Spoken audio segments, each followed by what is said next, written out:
ออนุญาตแจ้งข่าว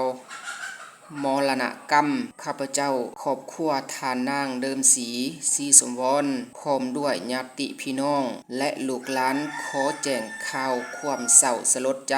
มายังบรรดาทานที่ร่วมกลมกองเดียวกันให้รับทราบทั่วถึงกันว่าทานสมวรซึ่งเป็นพ่อของทานนางเดิมศรีสมวรได้เสียชีวิตไปแล้วในเวลา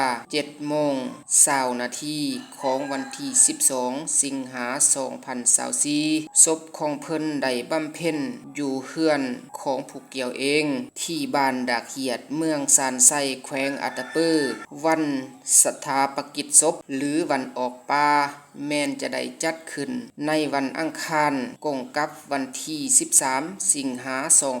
2024เวลา 13:00 นาทีที่ปาซาบ้านดากเหียดเมืองซานไซแขวงอัตตปือ